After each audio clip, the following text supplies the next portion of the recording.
We are going to move over this way, kind of into the park, so we've got the buildings around us and we can just kind of rotate. So we've got about half dozen buildings around us that are historic and abandoned. Starting over here behind you is the Adams Theater. All that's left now is the front facade. They tore down the rest of the building with the intent on using it for parking. But because it's on the National Historic Register of Places, they can't demolish it all the way. So all that's left is that front brick facade. It was originally, I think, a 7-story theater.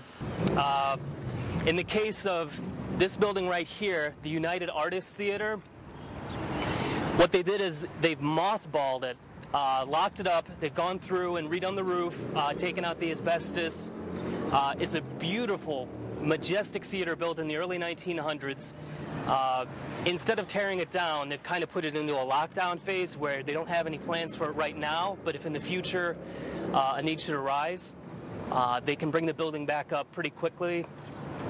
The tallest tower here is the David Broderick building. It was built in 1919 and improved in the 60s.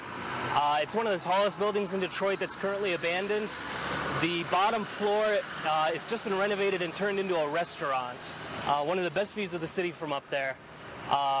Directly to the right of it is the David Whitney building. It too is abandoned and unused.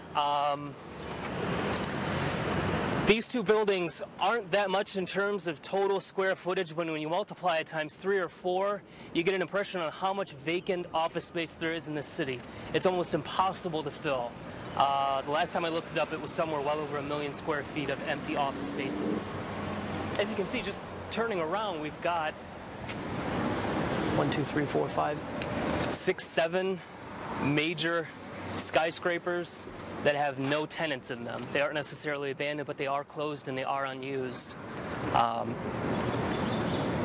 With that much real estate on the market, how can you possibly expect to fill it in a down economy?